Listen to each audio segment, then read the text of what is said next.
feedback sheet. Our group name is Bangwe, which is We Are One.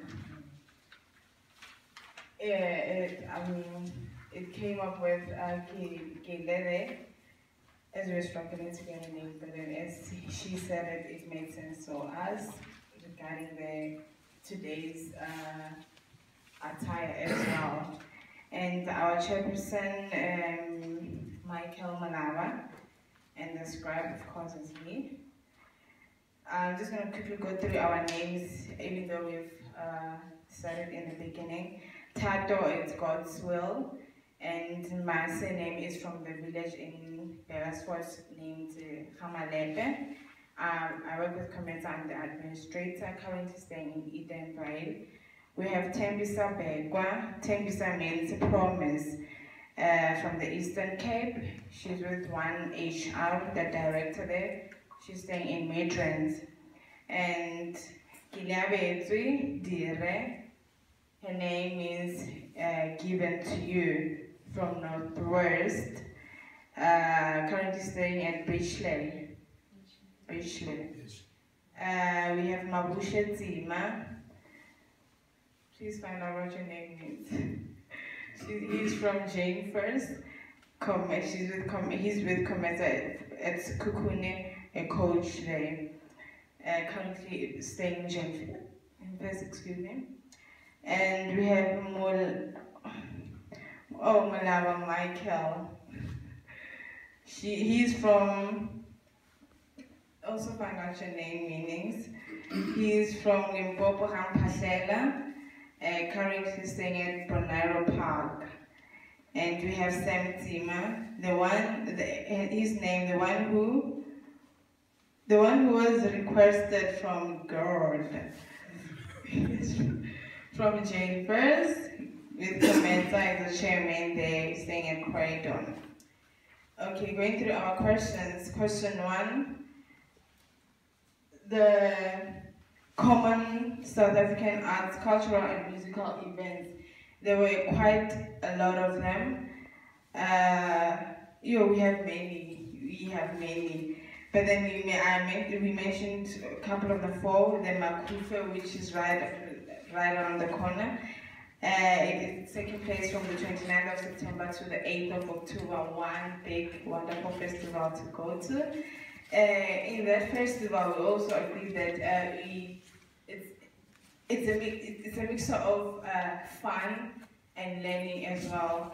The music, the fashion, you also learn about different cultures through the music and fashion. So people come dressed in different regalia. Look at Mafikizolo, for instance. They always on top of it. They always take it for dress code.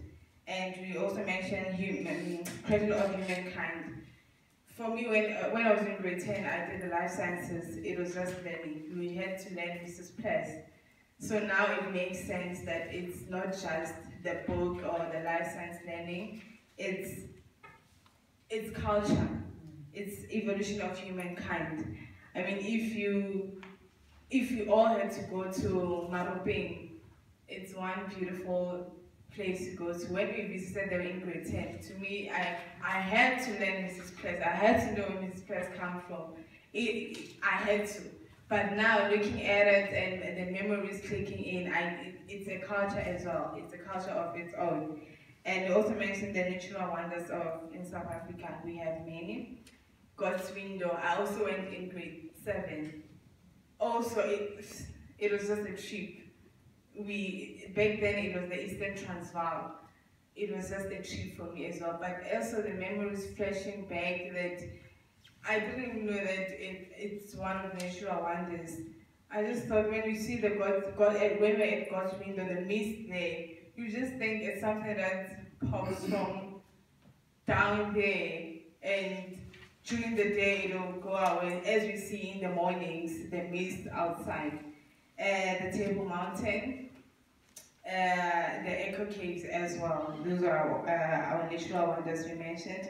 And the Apartheid Museum as well.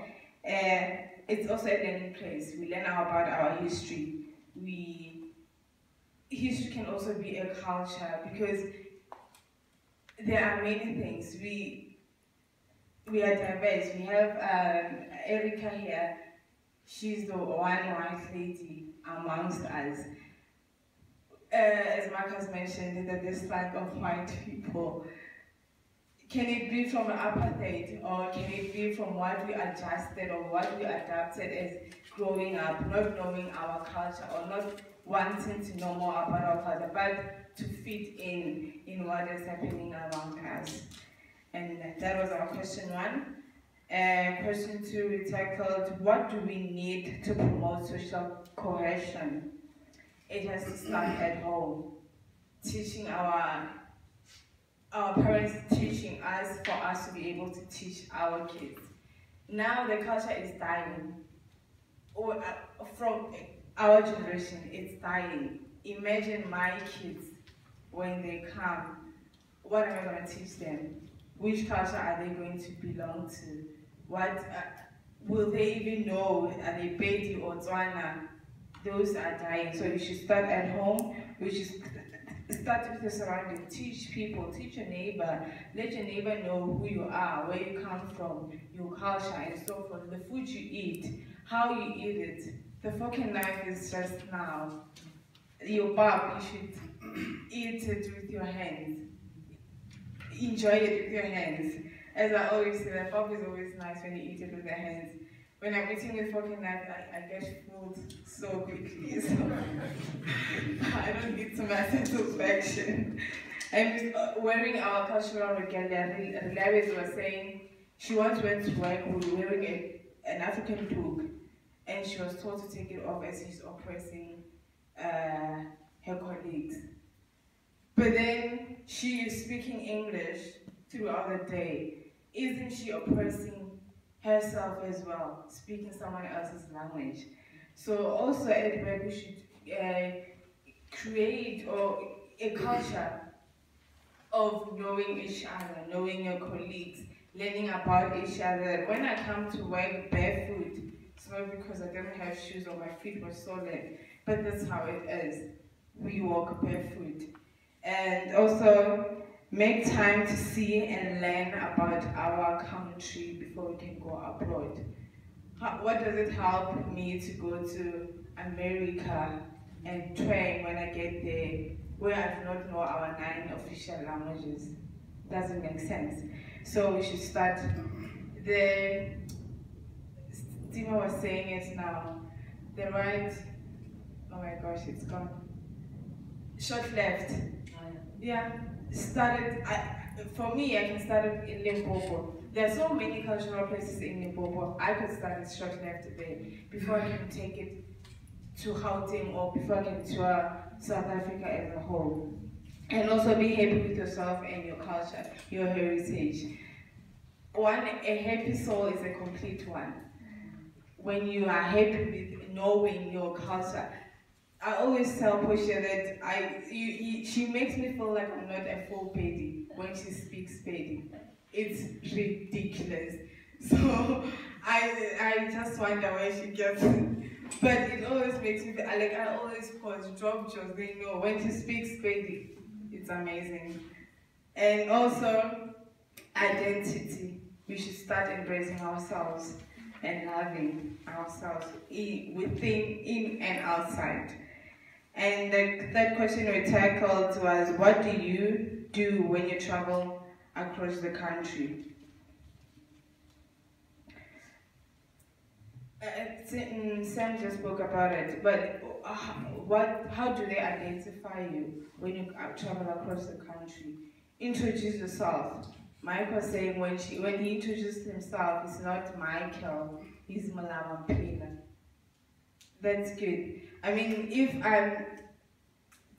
Sam is the one who actually who made me, or who reminded me of my name Tata. I was always Adelaide.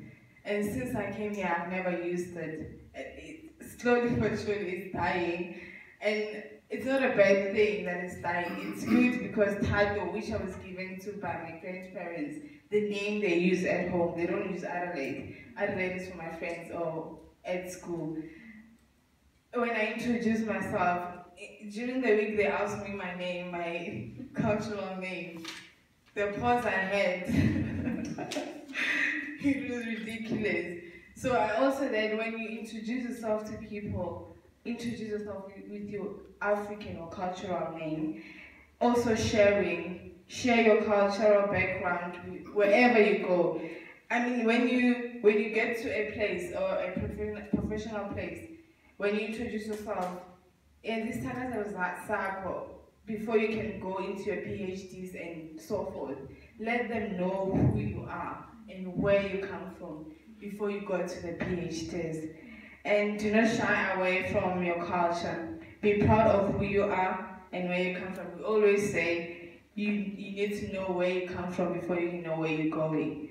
Do not get lost in the midst of everything. And one important note they mentioned is at schools. The schools should give opportunities to students to learn about their culture. In primary, we used to have cultural day where we come dressed in our cultures and so forth.